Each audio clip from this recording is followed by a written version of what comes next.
Hello, good evening everybody. My name's Catrin and I'm the founder of KISS, Keto It's Simple for Success. I'm actually coming to you live in our public group this evening to talk to you about eating ketogenically or eating ketogenic food when you're a member of a family. So we're going to talk a little bit about what it's like to actually eat when you're the only person in that family who's eating ketogenically. And we're also going to be talking about how you can eat ketogenically with your family. So we're talking a little bit about bringing in our family into our lifestyle, into our way of life and into our healthy eating. But also we're talking a little bit about keto for children as well, and how the ketogenic diet can help a child's health and those of people who are still growing and still developing. So that's what we're going to talk about. If you're watching on YouTube, I would love you to subscribe to our channel to hear more about the ketogenic way of life and to keep up with the May challenge.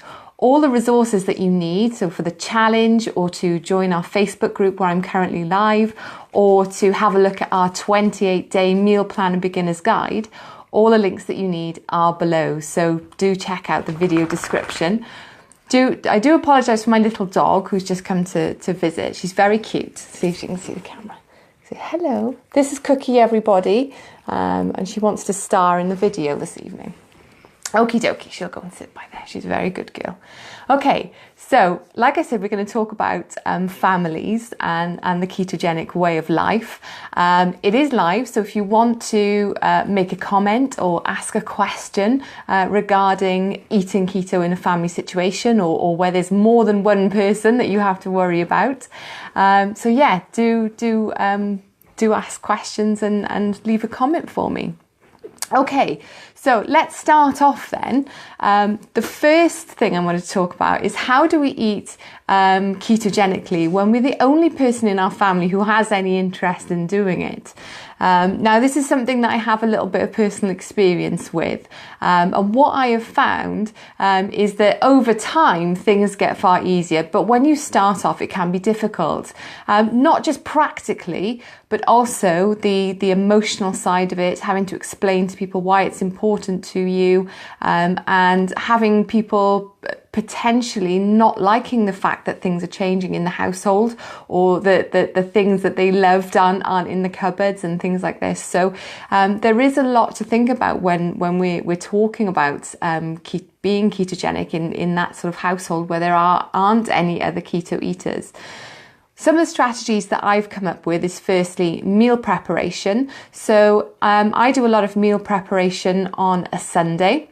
It allows me to have meals and snacks through the week should I be in a situation where the rest of the family wants to eat something completely not keto. There's always going to be something there that I've cooked on the Sunday that I can use, so a soup or a stew or a curry or something that I've cooked that I can just heat up for myself, and they can have whatever they want, so that I don't end up cooking several meals for several people. And we all know what it's like when we've got young children and adults, people with different needs, people with different tastes. It can get really complicated. So one of the things I do to make it more simple for me is to make sure that I do some meal preparation. So there are some batch cooked meals for me through the week. The other things I do, sometimes we do eat different meals, and I will cook two things at one time. So we've got all sorts of saucepans and pans going and ovens going and everything else. But ultimately, I made a decision that I was going to eat ketogenically. I hope that one day my family all follow suit. However, at the moment it is very much just me, but I'm determined that I'm going to make a change, and I'm going to be a role model for my family, and hopefully one day that they'll see the difference that I've made to my own life and my own health, and will sort of make that step at some point as well. So until then, I have to make sure that hi, good evening. I've got to make sure that I'm putting my needs first, because ultimately, as the woman of the house, as the mother, as the wife, my health is actually really, really important, not just to me, but for the rest of the family. Having the woman of the household in not a very good state of health is no good for anybody. So I had to prioritize my health, not just for me, but for everyone. And I think that sometimes it's caused awkward conversations and friction in the house. However, if I don't role model good eating, if I don't talk about healthy eating and the choices that we're making, who will? You know, this is what we've got to ask ourselves, because I tell you what, the TV won't tell your children how to eat properly. YouTube, apart from me, won't tell your children how to eat properly. It's all about giant gummy worms and slime and junk food and breakfast cereal and fast food.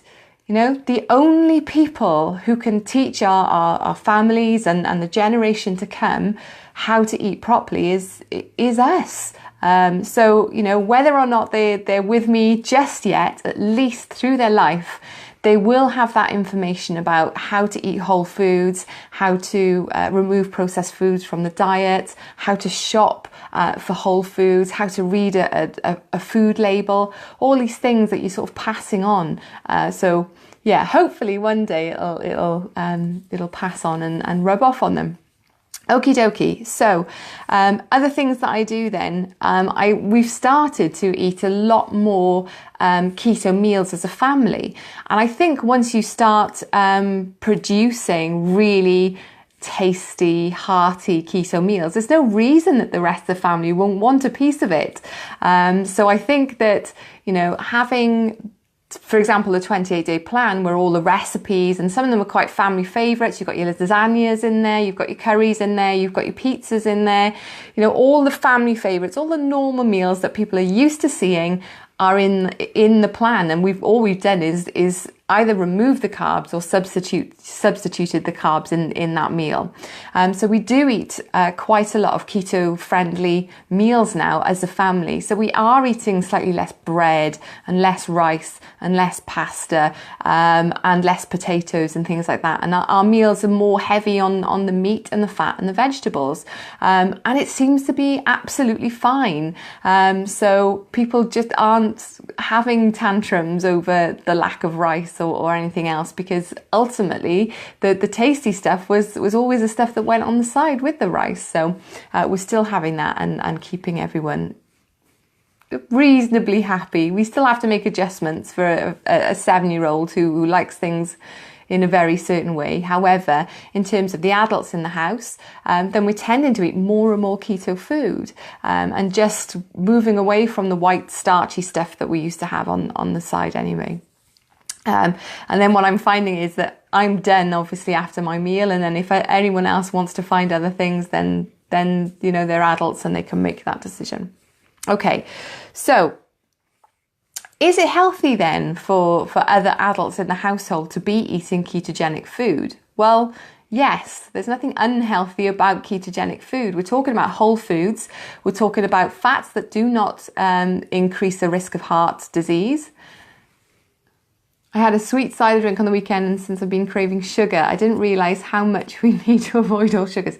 Yep, absolutely. All sugars, yeah. They absolutely do kick off your cravings, your hunger. And what you experienced when you drank that cider was a massive increase in the amount of insulin in the body. And insulin is one of those hormones that will drive you to find more sugar in the environment. So, yeah, lesson learned, I guess. Anyway, getting back to whether it's healthy for family members to eat ketogenically. So when you're following the KISS plan, or when you're using our approved food lists, or you're eating ketogenically in general, as long as you're eating whole foods, you're eating good quality meats and dairy, you're eating green vegetables and natural fats, then those are the things that everybody needs more of in their diet.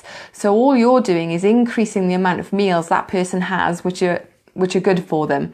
And hopefully with the increase of calories from fat and protein and everything else, the amount of calories that they're taking on from carbohydrates and processed food and junk food may actually start to decrease. And I've certainly had that experience in my family, where there has been a decrease in the amount of carbohydrates eaten because there is an increase in the amount of whole foods, ketogenic and high calorie food that we're getting from fat and protein.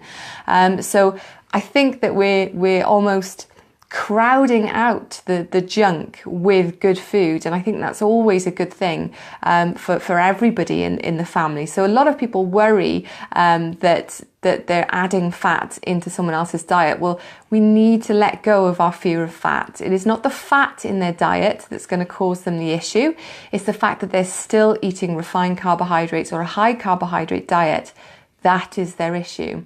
The healthy fats, the protein, the green vegetables are not the issue. They're the healthy foods.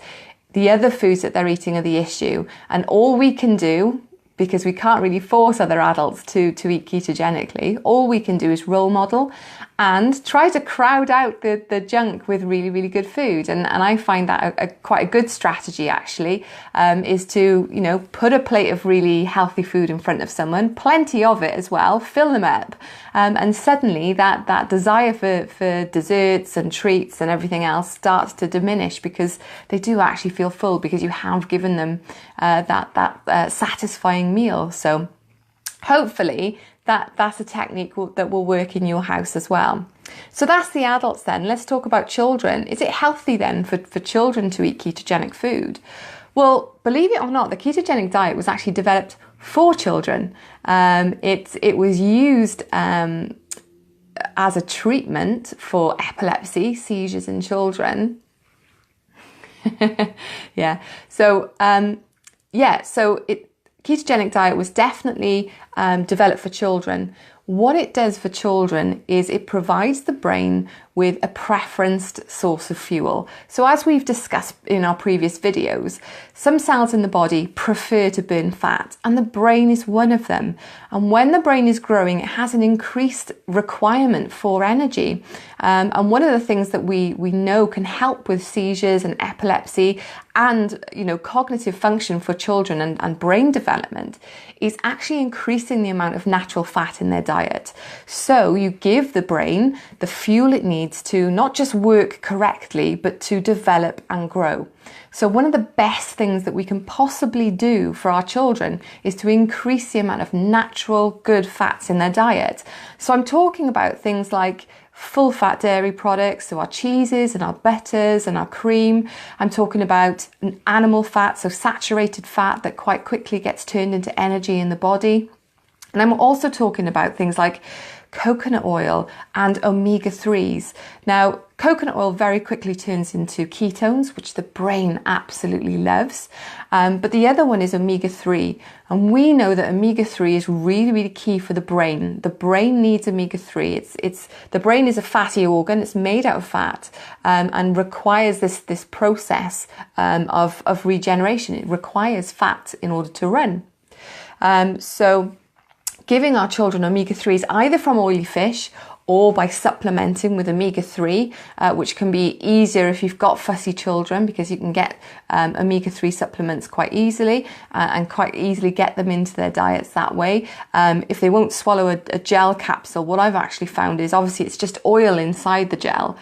Adding that oil to their food, it's tasteless, they don't know it's there, and you can easily get omega-3 into the diet, and it's really, really, really effective. They've shown how it works in reduction of seizures. We know now that omega-3 can help reduce things like the symptoms of ADHD, of autism. It can improve behaviours, sleep patterns, concentration. We've even seen it to increase academic performance when there's a high level of omega-3 in the diet. So adding fat to our children's diets is actually one of the best things that we can do for their development and their health.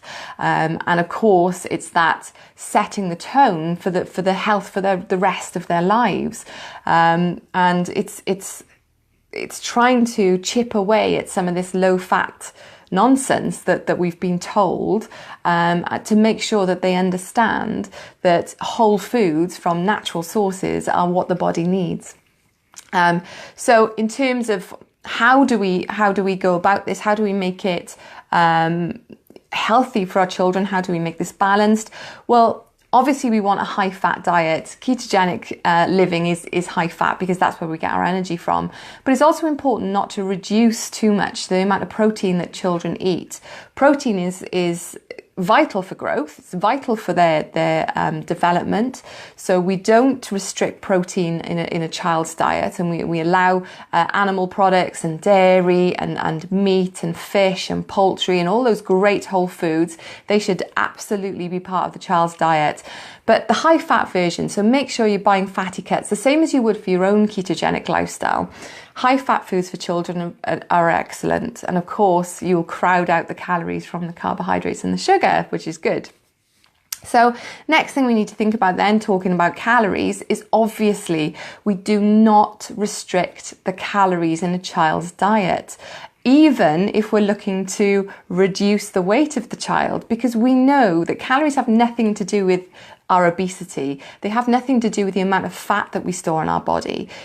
Fat storage is hormonal, and calories are required for growth and development and optimal health for children.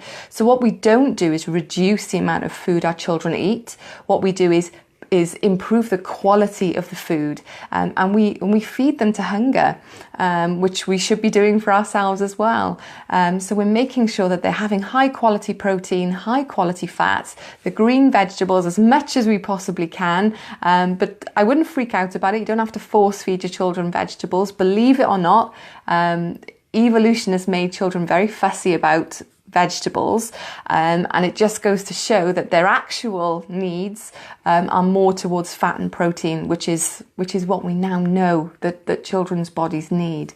So don't force feed veg, but if you can get veg in, yay! But the meat and the fat is really, really important and gives the growing body the energy and the amino acids to actually build itself. So those are the two things I would definitely suggest that when you're looking at a ketogenic diet for a child, then adding fat and adding protein into their diet will only do amazing things as long as they're the right things. So we don't add processed fats, and we don't add seed oils, trans fats from processed food. They're the things that we're trying to avoid. But our natural fats that we've talked about before, our animal fats, our dairy, our olive oil, our avocados, our nuts and seeds, those things are fantastic for children. So in terms of the keto diet, it was developed for children. It is developed to improve brain function in children. However, if your children have specific medical conditions or they're on medication, then as I always say, obviously speak to your doctor to understand what this huge difference in their diet could potentially mean for their medication. Now, in terms of their health, there will be improvements. However, if they're on medication which affects blood sugar, or they're on things like insulin or medication for their disabilities or whatever it is, then obviously talk to their doctor about the difference that this will make. But if you are interested in your children's health or your family's health, then I would say to head over to Netflix, watch the documentary called The Magic Pill, and see what happens to those children who move from a standard American diet, which is high in carbohydrates. They're having apple juice, they're eating crackers, and they're eating sort of chicken nuggets and all the things that we associate now with children's food. They swapped onto a ketogenic diet, and I just want you to go and watch that. See what happens in terms of their behaviour, in terms of their development, in terms of their growth, because that's really interesting as well. The children start to grow properly on a ketogenic diet. Just watch it, because it's really, really interesting and heartwarming, and in the same way heartbreaking to see what our current way of eating has done to our young people. Okie dokie. So, top tips then for feeding a family on a ketogenic diet. We're racing through this tonight. So, obviously, what I I would love is that family meals become higher in fat and lower in carbs and with lots of protein and lots of green vegetables, and that would be fantastic. So that's my top tip, is to try and bring people on board, try and provide meals that the whole family can eat together. Eating together and eating good food together and role modelling healthy eating is one of the best things that we can do as parents and as a family and as partners or whatever. So yeah, try to get as many ketogenic family meals in as you possibly can. Head over to the 28-day plan. If you haven't got it yet, then I don't know why, because everything is in there. So all your recipes and your shopping lists and your ideas of how to make ketogenic foods. But yeah, try to eat as a family and try to eat ketogenically as much as possible. Role model good behavior. Understand that if the adults in your house are still non-keto, then it's not your whole foods keto diet that is their issue. They're not going to gain weight because they're eating keto food. People gain weight because they're eating carbohydrates. And obviously when we eat carbohydrates and we've got insulin, then insulin will start storing any excess fuel in the body as fat. So if they wanted to get healthy with you, then what they would look at is reducing their carbohydrate intake, because we need fat and we need protein. So those two things have to stay in the diet. It is the carbohydrates that are non-essential and are to do with weight gain and fat storage. So for kids then, my top tips are to not restrict the amount of food a child eats, but actually to start thinking about the quality of their food. Get your kids involved in protein, understanding what protein is, understanding what healthy fats are, understanding the difference between food that comes from a factory and food that came from a farm. These little tricks that you can teach kids from quite early on can get them involved in healthy eating. They can choose to try a new vegetable each week, or try a new meat each week, or a new dairy product, or whatever it is. But what I have found is that my daughter absolutely loves ketogenic food. She loves meat, she loves high-fat food, she loves full-fat dairy. Some green asparagus is her new thing that she absolutely loves. And it allows us to explore healthy eating as a family and start to reduce the amount of processed foods in the diet. Yes, she still has school dinners, and yes, she gets fed by other people elsewhere. However, I think whatever we can do is great, isn't it? And we improve things for our family. So yeah, I'm going to leave it there for this evening. It's late. It's taking me a while to get home and to sort out tonight, but I hope you enjoyed watching my video on keto for families. I'll be back with you tomorrow for day 10. We're flying through. And again, if you've watched this on YouTube, thank you so much for watching the video. Please subscribe to the channel. There's lots more information on the ketogenic lifestyle.